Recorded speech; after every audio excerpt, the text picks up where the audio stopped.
તરણેતરનો મેળો. યાદ રાખજો, ગુજરાતનો સૌથી મોટો લોકમેળો એક્ઝામની અંદર પૂછાય તો આન્સર શું આવશે? તરણેતરનો મેળો આવશે. પરંતુ ક્વેશ્ચન એમ પૂછાય કે ગુજરાતનો સૌથી મોટો મેળો કયો છે?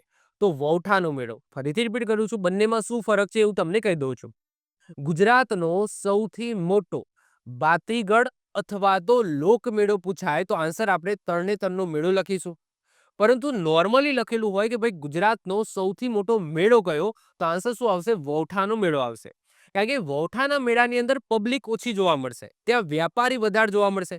જે ઊંટની આપ લે કરવામાં આવે છે, કાત્યુકના મેળાની અંદર પણ ઊંટની આપ લે કરવામાં આવે છે. સાથે સાથે તમે જુઓ કે વૌઠાના મેળાની અંદર ગધેડાની આપ લે કરવામાં આવે છે. સાથે સાથે ઊંટ અને ઘોડાની પણ આપ લે કરવામાં આવે છે. તો ત્યાં પશુઓ વધારે જોવા મળશે. આમ જોવામાં, આમ એરિયાની દ્રષ્ટિએ તમને કયો સૌથી મોટો લાગશે? વૌઠાનો મેળો. એટલા માટે ગુજરાતનો સૌથી મોટો મેળો વૌઠાનો મેળો છે. પરંતુ સૌથી મોટો ભાતીગઢ અથવા તો લોકમેળો પૂછાય તો આપણે તરણેતરનો મેળો લખીને આવીશું. ક્લિયર? ચલો, કઈ જગ્યાએ ભરાય છે ભાઈ તરણેતરનો મેળો? તો સુરેન્દ્રનગર જિલ્લાના થાનગઢ પાસે ત્રિનેત્રેશ્વર મહાદેવનું મંદિર આવેલું છે અને આ ત્રિનેત્રેશ્વર મહાદેવના મંદિર પાસે આ તરણેતરનો મેળો ભરાય છે. સમયની વાત કરીએ તો ભાદરવા સુદ ચોથથી લઈને ભાદરવા સુદ છઠ સુધી આ મેળાનું આયોજન કરવામાં આવે છે. આ મેળો ગુજરાતનો સૌથી પ્રખ્યાત અને સૌથી મોટો ભાતીગઢ મેળો છે. હવે વાત થાય કે આ જે મંદિર છે, આ મંદિરનું નામ ત્રિનેત્રેશ્વર મહાદેવ મંદિર કેમ પડ્યું? તો જ્યારે અહીંયા એક સ્ટોરી છે જે એ લખેલી છે. તો જ્યારે ભગવાન વિષ્ણુ છે એ શિવજીની તપસ્યા કરતા હતા, અહીંયા ઇમેજ તમે જોઈ શકો છો. તો જ્યારે ભગવાન વિષ્ણુ શિવજીને પ્રસન્ન કરવા માટે એમની તપસ્યા કરતા હતા, એમની પૂજા કરતા હતા, તો એમને એક પ્રણ લીધો હતો. કે પ્રણ શું લીધો હતો? કે જે શિવલિંગ છે, આ શિવલિંગ ઉપર 1000 કમળ ચડાવવાનો પ્રણ લીધો હતો. સોરી, 1001 કમળ ચડાવવાનો પ્રણ લીધો હતો. જ્યાં સુધી વિષ્ણુ ભગવાન 1001 કમળ શિવલિંગ ઉપર ન ચડાવે ત્યાં સુધી એ પૂજા ઉપરથી ઉઠવાના હતા નહીં.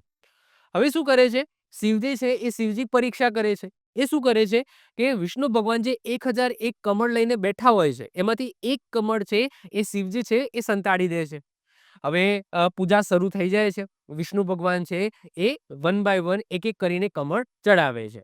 હવે કેટલા થાય છે? 1000 કમળ થાય છે. હજુ એક ખૂટે છે, કારણ કે એક કોને સંતાડ્યું છે? શિવજીએ સંતાડી દીધું છે. હવે થાય છે એવું કે ભાઈ એ કમળ લેવા માટે વિષ્ણુ ભગવાન એ ઊભા ના થઈ શકે, કારણ કે એ તપસ્યામાં બેઠેલા છે. તો એ સમયે વિષ્ણુ ભગવાન શું કરે છે? પોતાની આંખ છે એ 1001 નંબરના કમળના રૂપમાં શિવજીને આ રીતના સમર્પિત કરે છે. તમે જોઈ શકો છો. ત્યાં શિવજી પ્રસન્ન થઈ જાય છે અને ત્યારથી આ જે શિવલિંગ છે એનું નામ ત્રિનેત્રેશ્વર મહાદેવ પડી જાય છે, જે આજે તમે મંદિર સ્વરૂપે તમે સુરેન્દ્રનગર જિલ્લાની અંદર જોઈ શકો છો. જે મેં વાર્તા કીધી એ વાર્તા અહીંયા મેં લખેલી છે. આગળ વાત કરીએ, ત્રિનેત્રેશ્વર મહાદેવ મંદિરની ફરતે તમને કુંડ જોવા મળશે. દેખાય છે? આ રહ્યો કુંડ. તો તમે કુંડ જોઈ શકો છો. ત્યાં ગંગાજીને લાવવા માટે 5 ઋષિઓ ભેગા થઈને પૂજા કરી હતી. તેથી માણસો પિતૃઓના અસ્થિ વિસર્જન તેમજ ધાર્મિક કાર્યો કરવા ઋષિ પાંચમના દિવસે અહીં આવે છે, પાણીમાં ડૂબકી મારે છે અને ગંગામાં જ્યારે આમ ડૂબકી મારી હોય એવો અનુભવ લે છે. કારણ કે એવું કહેવાય છે કે આ જે કુંડ છે એની અંદર સાક્ષાત ગંગાજીનો વાસ છે. તો આના પાછળ પણ એક સ્ટોરી છે કે આ કુંડ છે, આ કુંડની અંદર ગંગાજીને લાવવા માટે 5 ઋષિઓ ભેગા થઈને તપસ્યા કરી હતી અને એના કારણે જ અહીંયા ઋષિ પાંચમના દિવસે બધા આવે છે અને આ કુંડની અંદર સ્નાન કરે છે. અને એવું કહેવાય છે કે આ કુંડ ગંગાજીમાં તમે સ્નાન કર્યું હોય એટલો પવિત્ર છે. આગળ વાત કરીએ, આ પ્રદેશનું પૌરાણિક મહત્વ પણ છે. અહીંયા વાત થાય છે દ્વાપર યુગની, એટલે કે જ્યારે પાંડવો અને કૌરવોનો સમય હતો ત્યારની વાત થાય છે. તો બધાએ મહાભારત તો જોઈ જ હશે, જેની અંદર તમને ખબર જ છે કે દ્રૌપદીનો સ્વયંવર રચાયો હતો.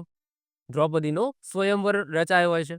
તો એ સમયે સાધુઓના વેશમાં પાંડવો ત્યાં આવે છે. હવે સાહેબ, સાધુઓના વેશમાં કેમ આવે છે? કારણ કે તમને બધાને ખબર છે લાક્ષાગ્રહ, એ લાક્ષાગ્રહ સળગાવવામાં આવે છે કૌરવો દ્વારા. તો એના પછી પાંડવો છે મનોમન વિચારે છે. આ વનવાસના સમયની વાત નથી, ઓકે, વનવાસ તો પછી મળે છે, જ્યારે પેલું જે ચોસરની રમત છે, જે કહેવાય છે કે જે પેલું આપણે કહીએ છીએ ને લુડો, ઓકે, લુડોની જે ગેમ છે એના પછી એમને વનવાસ મળે છે. પણ તો દ્રૌપદીના સ્વયંવરની વાત થાય છે. તો એ સમયે લાક્ષાગ્રહ સળગાવવામાં આવે છે.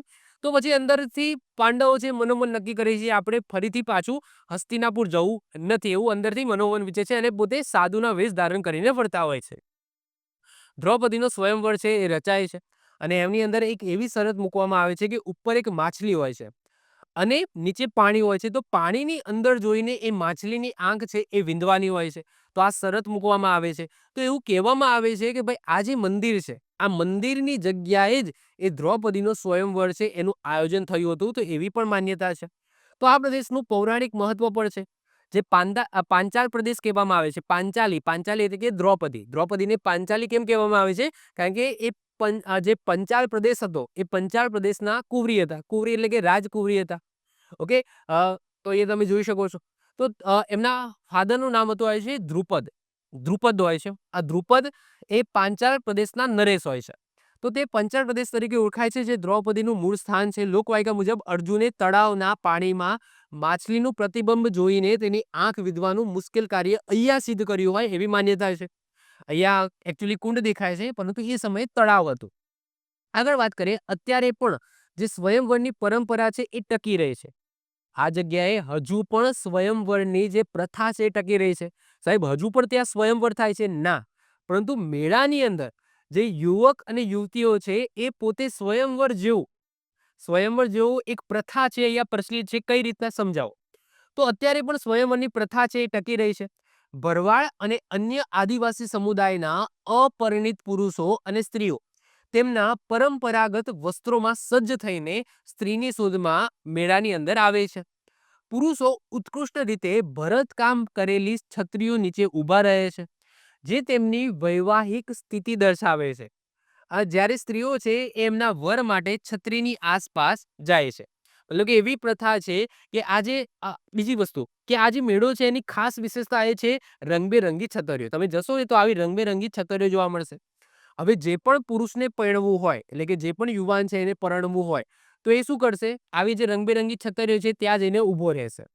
હવે સ્ત્રીઓને ખબર છે કે જે પણ પુરુષને પરણવાની ઈચ્છા હોય એ આ બાજુ રંગબેરંગી છતરીઓની આજુબાજુ જોવા મળશે. તો સ્ત્રીઓને પણ જે પરણવાની ઉંમર થઈ ગઈ છે, પરણવું છે, એ પણ શું કરશે? આ જે છતરીઓ છે એની આજુબાજુ ચકડોળ મારશે. ઓકે. અને ગમી જાય, છેડા બંધાઈ જાય, લગ્ન થઈ જાય. ઓકે. તો એવી પરંપરા તમને જોવા મળશે.